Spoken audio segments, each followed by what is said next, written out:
അക്ഷരോന്നതിയിലേക്ക് 5000 പുസ്തകങ്ങൾ കൈമാറി കോഴിക്കോട് ജില്ലാ NSS.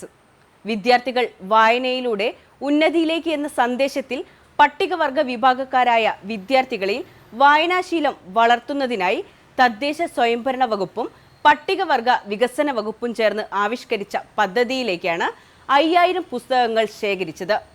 പുസ്തകവണ്ടിയൊരുക്കി 2 ദിവസങ്ങളിലായി ജില്ലയിലെ 82 കോളേജുകളിലെത്തിയാണ് NSS വളണ്ടിയർമാർ പുസ്തകങ്ങൾ കൈപ്പറ്റിയത്.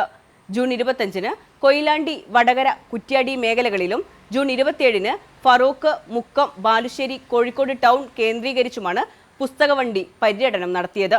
കോഴിക്കോട് മലബാർ ക്രിസ്ത്യൻ കോളേജിൽ നടന്ന ചടങ്ങിൽ ജില്ലാ കലക്ടർ സ്നേഹിൽ കുമാർ സിംഗിന് കാലിക്കറ്റ് സർവകലാശാല ജില്ലാ NSS കോർഡിനേറ്റർ ഫസിൽ അഹമ്മദ് പുസ്തകങ്ങൾ കൈമാറി.